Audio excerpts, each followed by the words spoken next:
Welcome back, football fans. This is Play Action Takes, All Media's NFL podcast. Today's episode, we're previewing week 14 somehow. We're already here. There's only 5 weeks left in the season. It is dwindling. The twilight is dimming from our eyes as football season is starting to come kind of to a close. Obviously, we have playoffs.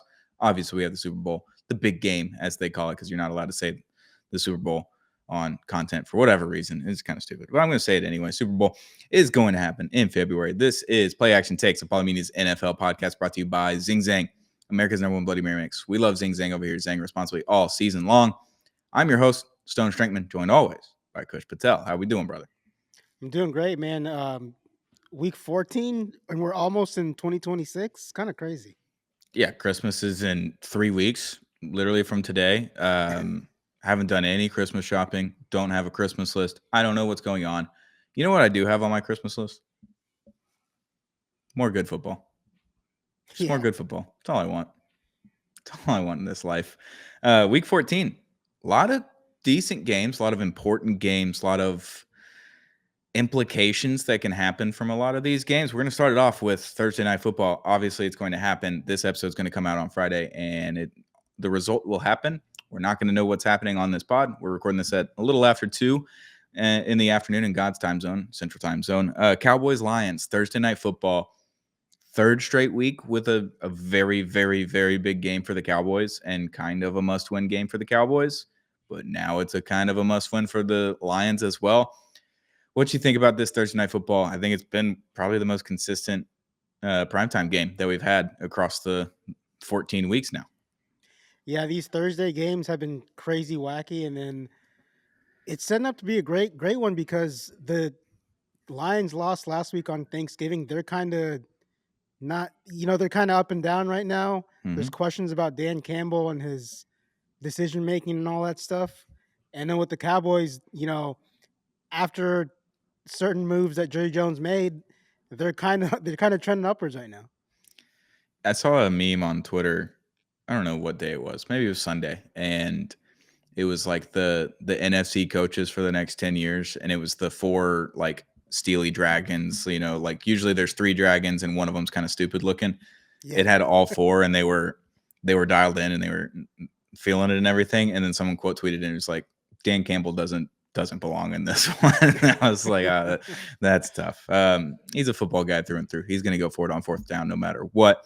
The Cowboys are, I wouldn't say rolling, but they're feeling a lot better. Their defense is starting to come together. Dak Prescott's been really good.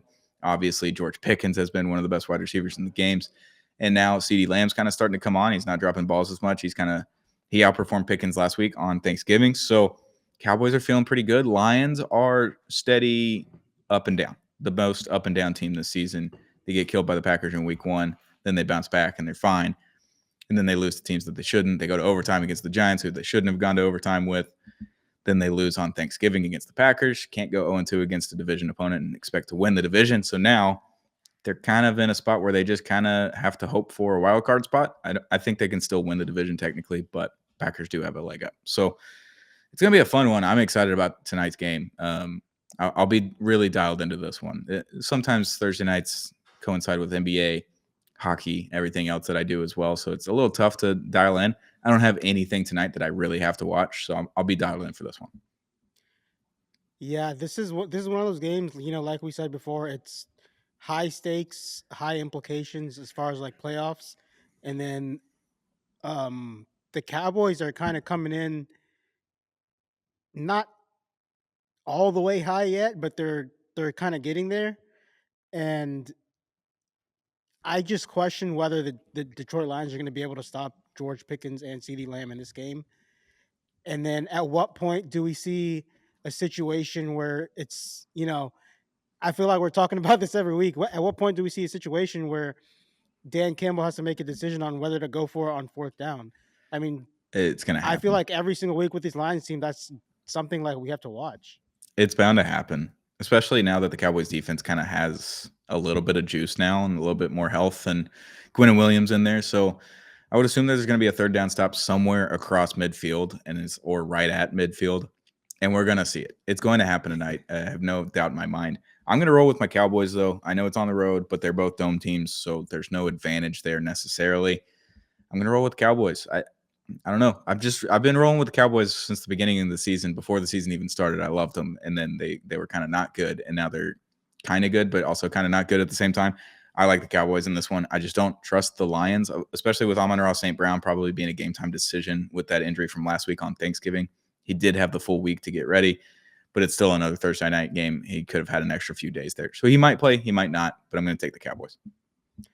Yes, speaking of the Lions, what a bizarre situation with Frank Ragnow unretiring, and then Failing the he physical. didn't pass his physical, so he's after all not gonna be he's not gonna be on the Lions this season. I guess a false sense of hope right there, but I'm gonna go with the Cowboys too. The Cowboys aren't perfect; they haven't played perfect, all year long. They have their flaws, but their offense is so good that you know I think really the last game against the Chiefs, I think winning that game kind of instilled like so much confidence in them that they can kind of, they're not going to play perfect all the time, but their offense is good enough to where they can find themselves in games and then let Dak Prescott and those two receivers cook. Yeah. Should be interesting. Should be a fun one. With Frank Ragnow, though, like he failed the physical. He didn't just fail the physical. He had a grade 3 hamstring strain, which Yeah, means it's like not even attached to his hamstring. Like it's that's just like insane. the bone of the turkey and the meat and everything all the barbecue people do, and it falls off. That's what his hamstring was. I can't believe he was like, yeah, I'm ready. I'm good. Just living with a grade 3 hamstring strain. It's crazy. Next game, Steelers Ravens. Historically, one of the most fun matchups that we grew up with, early 2000s into the 2010s. It's always a dogfight. It's always a defensive matchup. There's hard hits and just chaos and fights and all that kind of stuff.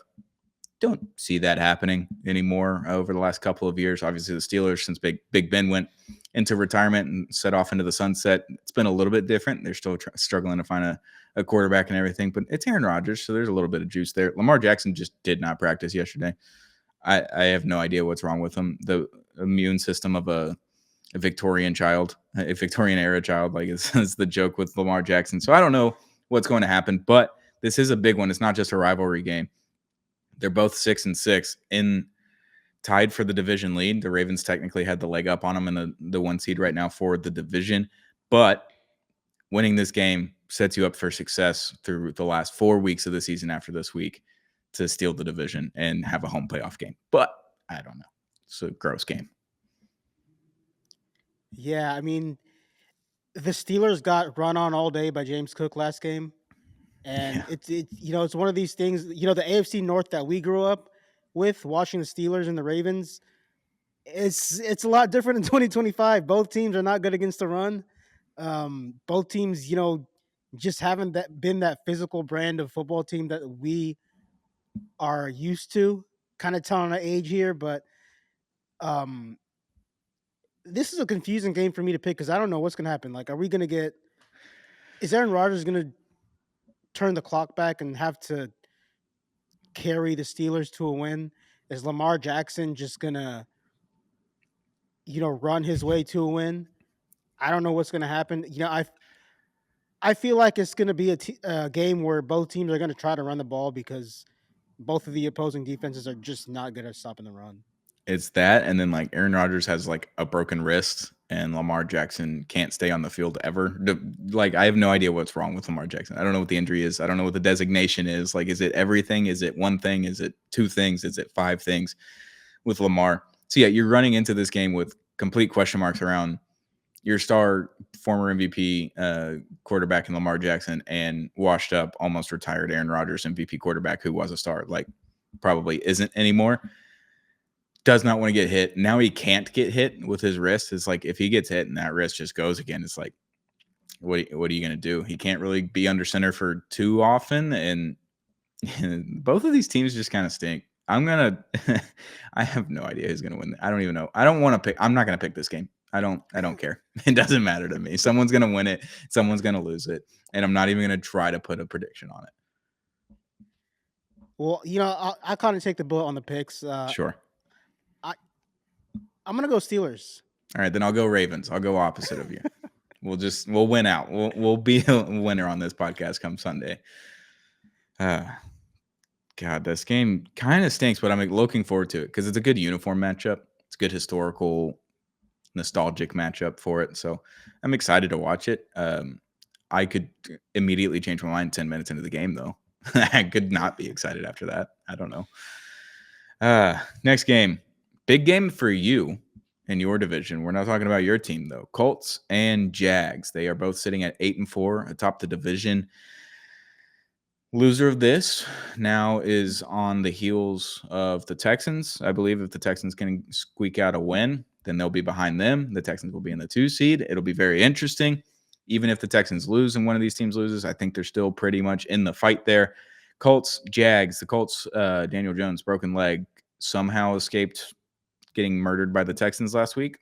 Couldn't tell you how, couldn't tell you when. I don't know how broken fibula just was able to work against Will Anderson and Daniel Hunter, but made it out. The Jags also kind of just a weird team that we don't know if they're good or bad yet, and we've been saying it since the beginning of the year.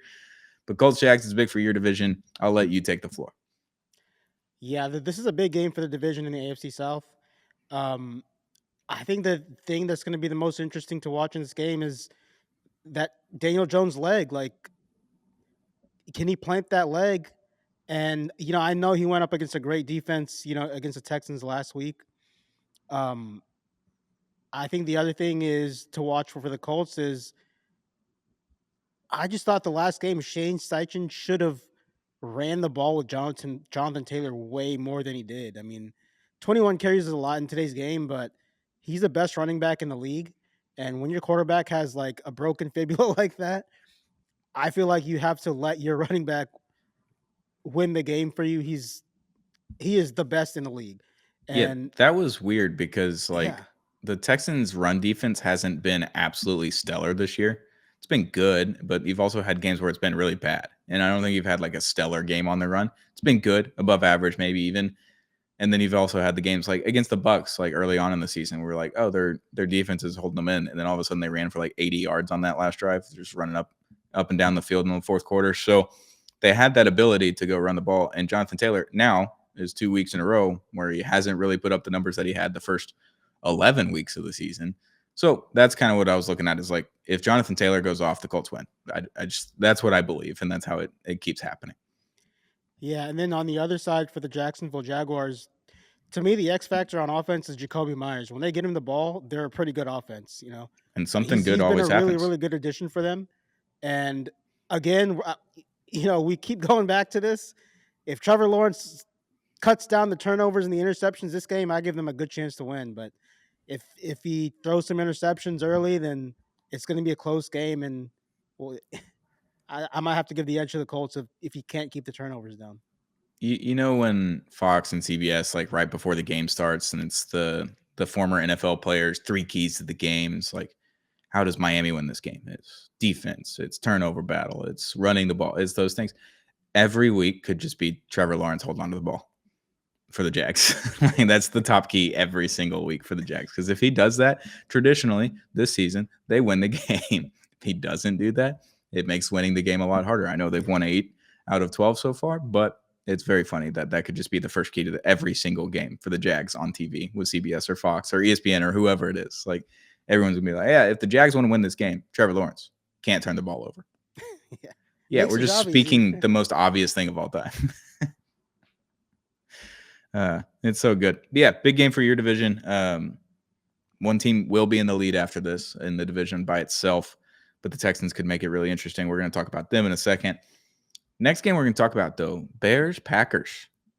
Another really big matchup in the division. Like the Packers are not out of it technically. The Bears are in the 1 seed right now for the NFC in the entire conference, which is absolutely insane. This is a really fun one. Bears Packers traditionally has been kind of an onslaught in Green Bay, especially because Aaron Rodgers decided to just own the Bears at any cost and all that. Green Bay is favored by 6.5 points for a 325 game in Lambeau. I think that's far too many. Far too many. Yeah, I think that's a little too high.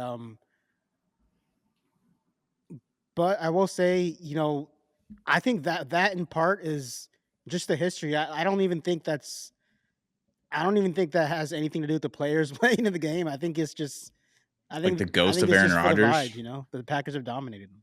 Like the ghost of Aaron Rodgers still haunting the Bears. Like, I Didn't we just do away with that a couple weeks ago? Bears Steelers, like I think we just got rid of that. I think we're done. I think it's good. I think we got rid of the bad juju. I don't mind the Packers being favored in this game. They are the home team. Lambeau's a great home field experience, great home field advantage for the players as well. So I don't hate that in any way, shape, or form. But 6.5 just seems egregious for the team that's number one seed in the NFC, not just in the division. And I think they're a game and a half up on the Packers because they have the tie against the Cowboys. So we'll see. Like, can the offense can Caleb Williams have 250 yards and no turnovers one time? It's like the Eagles. It's the same thing with Jalen Hurts. Like when he was doing that, but the running game was good. The running game's been good for the Bears. Can Caleb Williams have a really good game in the cold in Lambeau for a divisional opponent?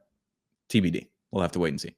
Yeah, we'll see. I mean, this is a big game for the Bears. And honestly, it's a big game for the Packers too. I know they won last week. They kind of got back on track a little bit. But if the Packers lose at home to the Bears, conversations are going to be had. Yeah,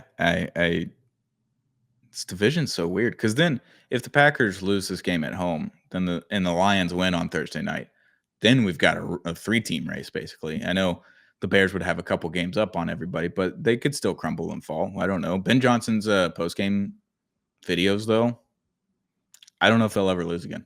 They might just go 14-3. Have you seen them? They're incredible. I saw you took his shirt off the other one. Any other one? Yeah, I'm all in on Yeah. that. Looks great too. Like hell of a job staying in shape as a coach. Like you don't have time to do anything. I don't know how you have time to work out. That's impressive. So good for Ben Johnson. I'm gonna roll with my gut is saying the Packers. I want the Bears to win this one, but my gut's saying it's the Packers. It should be the Packers. The Packers should win this game, and for that reason, the Bears are going to win it. So I'm going to take the Packers.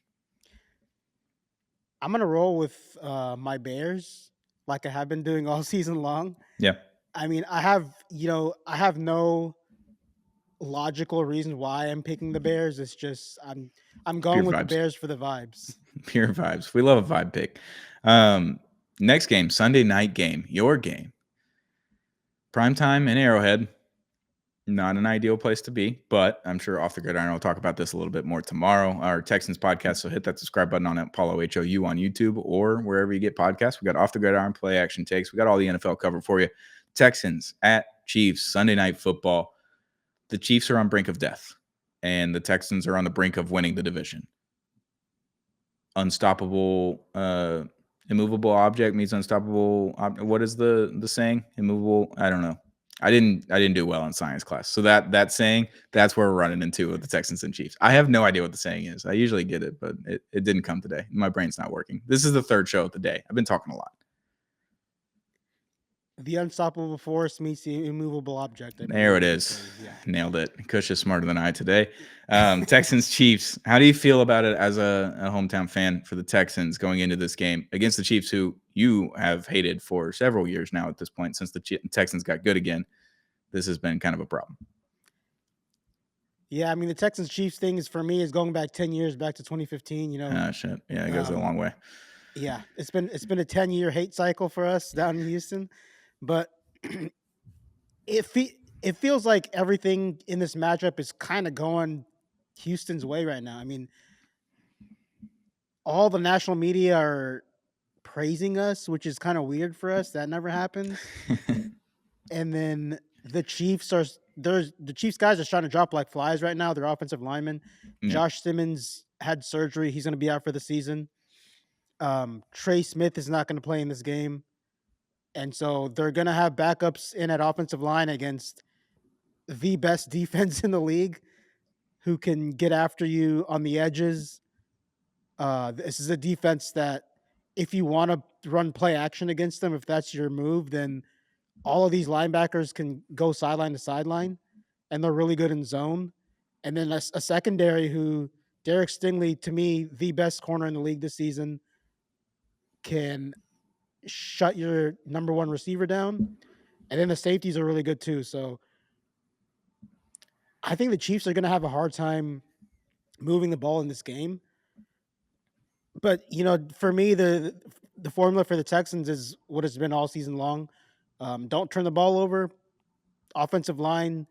I think they're going to have to commit to the run more in this game than they have have had to all season long, just because of Steve Spagnuolo's defense. He likes to blitz those safeties, and then um, to me, we're gonna find out how far C.J. Stroud has come as far as like beating the blitz and becoming that great game manager quarterback. Yeah, and if we're going off of litmus tests against the Bills, the Texans only allowed what 17 points, I believe. I believe it was 12 offensive 12 points. offense because you had the kickoff return, correct? Yeah, or the punt return, whichever one it was. It was a special teams touchdown. So yeah, you didn't really give up any points to the Bills. Last week, obviously, the Cowboys and Chiefs played on Thanksgiving in Dallas, so it's a little bit skewed there. They scored 28 points. Cowboys got 31. The Cowboys can get 31 at home. I think the Texans get 17 on the road. The Chiefs are scoring 28 on the road at Dallas. I think they can score 14 at home against the Texans. Doing a lot of math here. That looks like a 17-14 matchup if I've ever seen one. Kansas City is favored by 3.5. I do think that's kind of a pretty good line. I think it's a 3-point game at the end of it because we don't really trust the Texans offense just yet, but we definitely don't trust the Chiefs to win close games right now because they're 6-6, 7-6. So it's a tight one. It's going to be a close one, and it's going to be a nerve-wracking one, especially at night at Arrowhead. That just is a nightmare for anyone, especially a dying Chiefs team. Like, they're going to throw out all of the bells and whistles. They're going to do all the trick plays to kind of keep it in it because the Texans are vying for a spot in the wild card along with the Chiefs right now. I know the Texans can still win the division. The Chiefs are pretty much out of it in their division, so they're fighting for a wild card spot. They're not even just trying to win the division at this point because if the Texans lose this game, odds are you're still going to be able to possibly win the division. If the Chiefs lose this game, the division's done.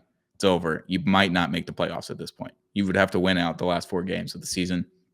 So I think you're going to see a kitchen sink game from the Chiefs, and it's going to be kind of terrifying. But I love the Texans defense. I can't stop loving the Texans defense. It's so good. D'Amico Ryans has done a great job with this roster and the construction that they've done, just getting that D line down, and then Petrie and Stingley and Lassiter and everybody else that's in the secondary. It's a great roster on the defensive side of the ball. Now, if we can just get an offensive line and a little bit of a consistent offensive game, this team's going to win a Super Bowl. I don't know when that's going to happen, but that defense is Super Bowl winning caliber. Get the offense in check, and we're moving and grooving. I'm going to take the Chiefs for the curse. You're welcome. I think one matchup to watch in this game that, going back to last year's divisional round playoff game, Jalen Petrie did not play in the playoffs last year. Yeah. I think that's a huge one to watch, especially because whenever the Chiefs can't get anything going with the receivers, who do they go to? Travis Kelce. Petrie is going to be a big essential part to at least trying to limit Travis Kelce because Travis Kelce destroyed the Texans defense last year in the playoffs. And so I'm sure that's something both teams are looking at right now. As far as my pick, I mean, I'm not going to pick against my own team. I'm going Texans to end the Chiefs season. Yeah, I took the Chiefs for you, so I think you're in the clear. I think we counterbalance it and it cancels each other out. So we're good. We're good on that end. Did you see the clip from Derrick Henry talking about when was the last time he just kind of got like clobbered by someone, got hit real hard, and he remembered it? He didn't. I saw that. Yeah, he couldn't think of anyone. He's like, actually, it happened this year. I think it was Jalen Petrie, and I was like, what are you talking about? And then they showed the clip. I was like, oh, good Lord. That's insane that Petrie can just go do that. I know Derrick Henry was blindsided. He didn't see that one, but it's like, that's the massive human being to hit that hard. And for him to actually go down is just an incredible thing. And him being on this defense, he had one of the best interceptions I've seen in several years earlier this year. I can't remember which game it was, the diving one. He's a great player, and having him on the roster with Stingley, with Lassiter, with that defensive line, they're just a lot of fun to watch. It's a great defense. yeah. And then the other thing is, even though even when he was out against the Bills, that defense was still good, and it just seemed like they didn't miss him. Yeah, I mean, that defensive line, if you can just rush 4, if anyone can just rush 4, and you have the guys that are able to get to the quarterback, create pressure, get sacks, force fumbles, TFLs, all those things, minimal yards from scrimmage, that just makes the secondary that much easier to play. But then you have Stingley and Lassiter and Petrie back there, who are all arguably world-class guys. I know Stingley's definitely up there, but Lassiter's been awesome. Petrie's been awesome. Like, You just have those guys roaming around. They're all ball hawks. So, like, pressure happens. Balls are usually going to be inaccurate. They're going to be able to grab the ball or make a play on the ball. Whereas my team, they can't get pressure with blitzing more than what the offensive line is blocking. So, it's just a juxtaposition of football teams and roster construction. But yeah, the defensive line sets the tone for the rest of the team, but that's not a disservice to the secondary or the linebackers. They're all very, very, very good.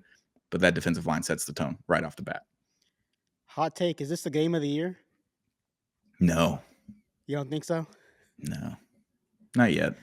I mean, it's just a 6-6 team and a 7-5 team or whatever. Like, it's just I for think implications and everything. Yeah. with the implications for both teams, because you can make an argument for both teams. Whoever loses this game, their season is kind of over to pretty much over. On both sides. If this happened week 15, I could be in on it. Yeah. And one team can like literally get eliminated from the playoffs if they lose it, and one team can just stay alive for another week. Then yeah, I would staple that one on there as game of the year. But this week, I don't think I can do it just yet. Like, if this is next week, absolutely, I'm in. Yeah, I mean, I kind of thought about it the other day, and I was like, entertainment wise, probably not, because that Bills Ravens game at the beginning of the year That's a problem. Yeah. I mean, it doesn't get much better than that. But I think feel with like with the implications, it's going to be a fun game to watch, man. For not even just my team and Chiefs fans, but for the entire NFL. I mean, the entire NFL, aside from Kansas City, they're all Texans fans this week. Yeah. No, I have a bunch of stipulations for a game of the year. Uniform matchup right off the bat. It has to look good aesthetically. Chiefs Texans isn't up there, but I give it like a 6.8. It's just under a 7. It's close. It's a fine score, 6.8. And then you got to do prime time. Is it prime time or no prime time? Is it a Thursday night versus a Sunday or Monday night? That's a big implication there. So Sunday night, great, 10 out of 10. Sunday night's usually my favorite. Monday night's been falling off. Thursday night historically has been the worst. So Sunday night, great. You're 10 out of 10 there. You're doing pretty good. You got to have implications record-wise, playoff matchups, all that kind of stuff. If it's the regular season, this is as high as it can pretty much get. It's somewhere in the 9s. I'll give it a 9.2 because it's not completely over if you lose, but chances are you got to win all the way out. So 9.2 for implications of records. And then style of play is kind of in the dumps because both of these teams are not very fun to watch on offense. One of these teams is exceptional to watch on defense. So 3 out of the 4 sides of the ball, you're like, yeah, it's kind of med. But they could be really good. Mahomes could do Mahomes things. The defense could do defense things for the Texans. Maybe the offense shows up. But I'm going to put that one at like a 5.5, unfortunately, for watchability and gameplay and all that kind of stuff. Yeah, you make a great point with the style of play because I don't think anybody loves to watch both of these offenses play right now because they're just not very good at times. But it's going to be a bloodbath. It's going to be a dirty, mucky game, and I personally like to watch those kind of games. Yeah, I don't hate those games at all, but I'm just talking about like for a general fan. I don't know how many sickos are going to be dialed in the fourth quarter for this one. We're on another level of sicko on this podcast, so yeah. I mean, I'm a Mississippi State fan. I'm the worst sicko of all. Like I watched every game this year. It's a brutal experiment. But that's week 14 preview in the books. We're flying along here, Kush. We're flying along. We got anything else before we get out of here? We got 5 more games left. A lot of great playoff winning you're in situations going on this week. Until the end of the season, and man, it's gonna be fun. I want to thank everybody for listening and tuning in. Season's not over yet, but I've just loved talking football with you, and it's been amazing, man. It's been a great season. Yeah, it's been probably one of my favorite NFL seasons in a long time, with week-to-week games and chaos and witching hours and overtime games have been absolutely incredible this year. So yeah, great season all around. It's been a blast having you on here, Kush. It's been a blast getting this show back up. I know we had a couple of seasons under our belts here, but it's back. It's full running. It's on time. It's all the things that we love from Play Action Takes and from the NFL season. So Kush, thank you for making yourself available for this. And for the listeners tuning in on Apple, Spotify, YouTube, wherever, hit that subscribe button and just let us know that we're doing a little bit of a good job here. And if we're not doing a good job, let us know in the comments. would love to hear everybody's gripes with this show. We'll hear you out. I'm not going to say you can't say anything bad about this. I would love to hear your criticism. So leave a comment on our Apollo HOU YouTube on this episode or any of our other episodes, or Spotify, Apple Podcasts, wherever you get pods. Let us know. And we'll be back on Monday with another episode of Play Action Takes, brought to you by Zing Zang, America's #1 Bloody Mary mix. We love Zing Zang over here. Zang responsibly all season long. They got Michelada mix, Margarita mix, the Blazing Bloody Mary mix, and the regular Bloody Mary mix. They've got it all over at Zing Zang. Zang responsibly. And shout out to Underdog. If you haven't already, use our promo code PATNFL when you sign up. Play your first $5, get $100 in bonus entries using our promo code PATNFL. It's for me, Stone. For my co-host Kush, that's it for Play Action Takes, Apollo Media's NFL podcast.